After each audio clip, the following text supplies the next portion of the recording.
안녕하세요. 건축사의 공부방 정윤희 건축사입니다. 오늘부터 1강 강의를 시작해 보려고 하는데요. 1강부터 몇 강이 될지 모르겠지만 조금씩 끊어서 지루하지 않게 한번 진행을 해 보도록 하겠습니다.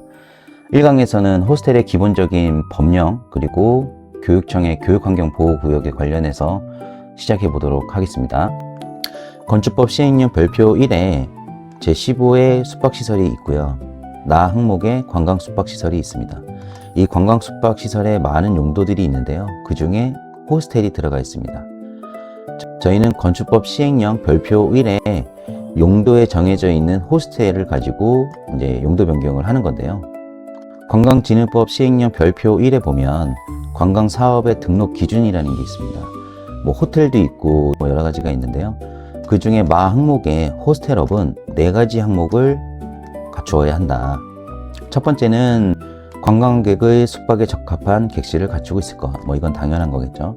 그리고 이용자의 불편이 없도록 화장실, 샤워장, 취사장 등 편의시설을 갖추고 있어야 되고, 이러한 편의시설은 공동으로도 이용이 가능하다. 자, 세 번째가 중요한데요. 세 번째는 문화정보교류시설을 갖추고 있어야 된다. 문화정보교류시설이라는 것은 실질적으로 묵는 사람들이 정보와 문화를 이제 교류하면서 느낄 수 있는 시설을 만들자라는 취지로 만든 건데요. 요거 가지고 또 문제가 또 많죠. 실질적으로 진행을 해보면 좀 문제들이 좀 있습니다. 요 관련해서는 추후에 뒤에 이제 이야기를 해보도록 하겠습니다. 제 4번은 소유권하고 사용권을 확보하고 있을 것. 소유권은 건축주가 되겠고요. 사용권은 이제 임차인이나 가능하겠죠. 호스텔의 범위와 정의에 대해서 전체적으로 정리를 한번 해보면 숙박시설 안에 관광 숙박시설이 있고 그 관광 숙박시설의 많은 용도들 중에 호스텔이 있는 겁니다. 이 호스텔은 문화정보교류시설을 갖추고 있을 것. 이게 굉장히 포인트인 것 같습니다. 다음은 법령의 상하체계에 대해서 간단히 한번 짚고 넘어가겠습니다. 첫 번째 지구단위 계획이라는 게 있는데요. 이 지구단위 계획에서 불허 용도가 만약에 있다 하면 불가능하다고 보시면 될 것 같고요. 지구단위 계획 보는 방법은 제가 이제 뒤에 지구단위 계획 따로 챕터를 하나 만들어 놨기 때문에 지구단위 계획에서 확인을 하면 될 것 같고요. 그 다음에는 이제 2번이라고 제가 써놨지만 국토의 계획 및 이용에 관한 법률이라고 해서 짧게 줄여서 국계법이라고 하는데요. 이 국토의 계획 및 이용에 관한 법률에는 제76조의 항목을 보면은 일반 주거 지역에서 건축할 수 없는 건축물, 준주거에서 건축할 수 없는 건축물 이렇게 적혀 있는데요. 이 국계법에 의해서 건축물의 용도가 제한적으로 정해져 있지만 이 관광진흥법에 의해서 국계법을 적용하지 아니한다라는 게 포인트입니다.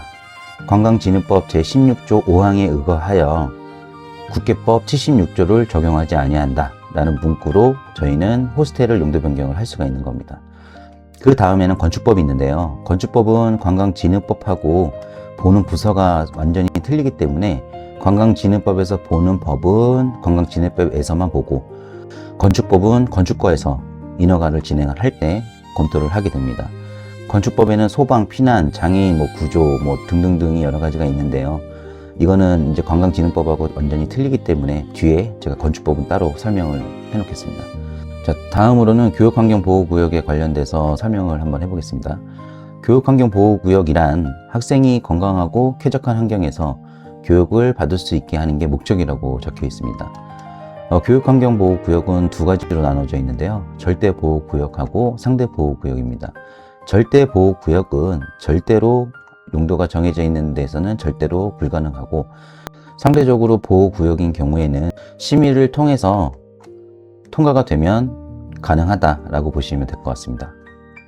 다음은 교육환경보호에 관한 법률, 약칭으로는 교육환경법이라고 있는데요. 교육환경법에는 27번 항목에 숙박업 및 관광숙박업이 들어가 있는데요.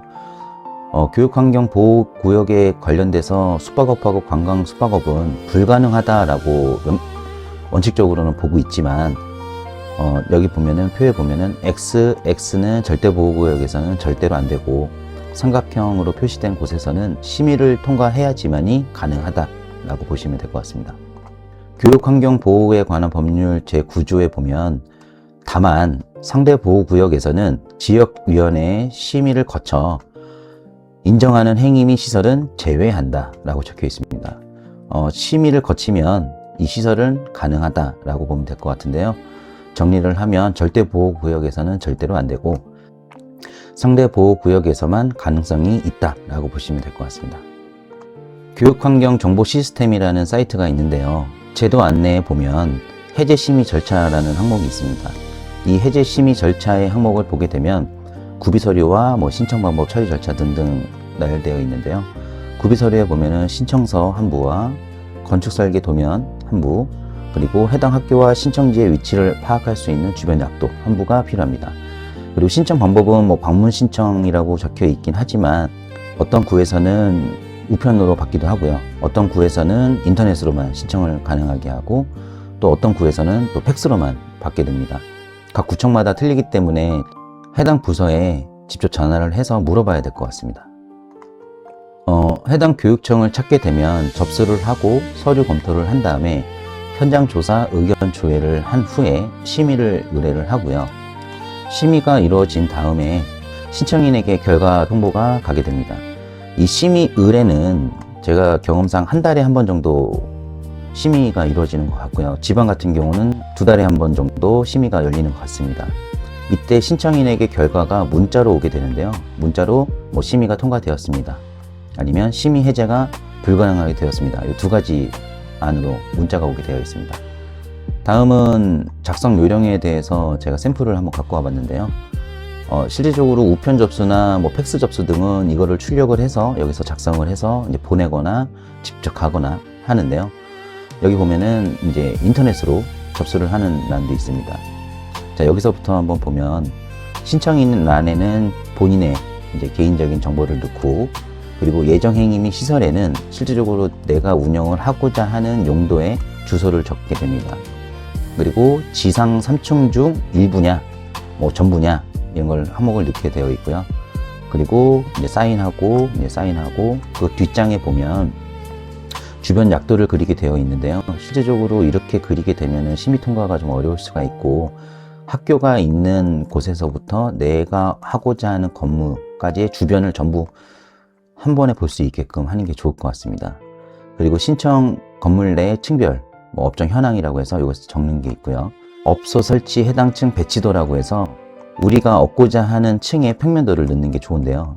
이렇게 손으로 그냥 그리거나 엑셀이나 이런 걸로 그리는 것보다 실질적으로 도면을 넣는 것이 심의를 하는 입장에서도 정성이 좀 느껴지고 하기 때문에 건축사한테 의뢰를 해서 도면을 넣는 것이 좋다고 저는 생각을 합니다. 그리고 인터넷에 신청을 하는 방법은 신청인의 정보를 넣고, 그리고 예정행위 시설을 여기다 항목을 기재를 하고요. 그리고 학교 환경 위생 정화구역, 해당 학교 및 거리, 요 항목도 여기다가 적게 됩니다. 그러니까 학교에서 얼마나 떨어져 있냐, 이게 중요한 심의의 포인트가 되겠죠. 제가 이제 앞으로 강의를 하면서 기간을 제가 계속 말씀을 드릴 거예요.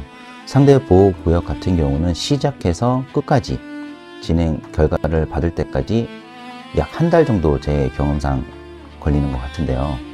이거를 왜 말씀을 드리냐면, 이 한 달이 걸리고 나서 용도 변경이 또 시작이 되고, 그리고 용도 변경이 끝나서 실질적으로 영업신고까지 최대 얼마나 걸리는지를 머릿속에 두어야 임차인으로 계약을 해서 들어가든 아니면 매매로 들어가든 하여튼 간에 기간을 산정을 해 두어야 합니다. 제 경험상 심의 일정을 체크를 해 두어야, 내가 만약에 심의 일정이 15일이다 하면은 최소 7일 정도에는 접수를 하셔야 15일에 심의가 열려서 결과 통보를 20일이나 25일 정도에 받을 수 있다라고 생각을 하시면 됩니다. 그렇기 때문에 최소한 15일 정도 여유를 두고 심의 신청을 하시는 게 좋다라고 말씀을 드리고요. 심의 결과는 문자로 먼저 수신이 되고요. 수신이 된 후에는 우편으로 오게 됩니다. 자, 여기서 한 가지 팁이 예를 들어서 현석동 땡땡번지에 땡땡이다 라고 한다면 먼저 주무관한테 전화를 해서 여기 주소에 심의를 열린 적이 있냐 라고 한번 꼭 확인해 보시는 게 좋을 것 같습니다. 만약에 심의가 열렸던 곳이면, 열렸던 주소라고 한다면 그 결과를 바로 전화상으로 들을 수가 있고요. 누군가가 이제 접수를 한 거겠죠. 그리고 이 상대 보호구역에서 접수는 누구나 할 수 있습니다. 내가 건물주가 아니더라도 내가 만약에 이 건물에 관심이 있다 라고 한다면 부동산을 통해서 임차 계약을 하기 전에 이 주소에 관련돼서 심의 결과를 한번 들어볼 수가 있습니다. 물론 기간이 좀 있긴 하지만 그래도 한번 누구나 넣어볼 수 있기 때문에 한번 도전을 해봐도 좋을 것 같습니다. 호스텔의 기본적인 법령과 교육환경 보호구역에 관련돼서 이야기를 좀 나눠봤는데요. 2강에서부터는 지구 단위 계획을 좀 중점적으로 다뤄볼 생각입니다. 시청해 주셔서 감사하고요. 다음 강의도 기대해 주시기 바랍니다. 이상 건축사회 공부방 정윤기 건축사였습니다. 감사합니다.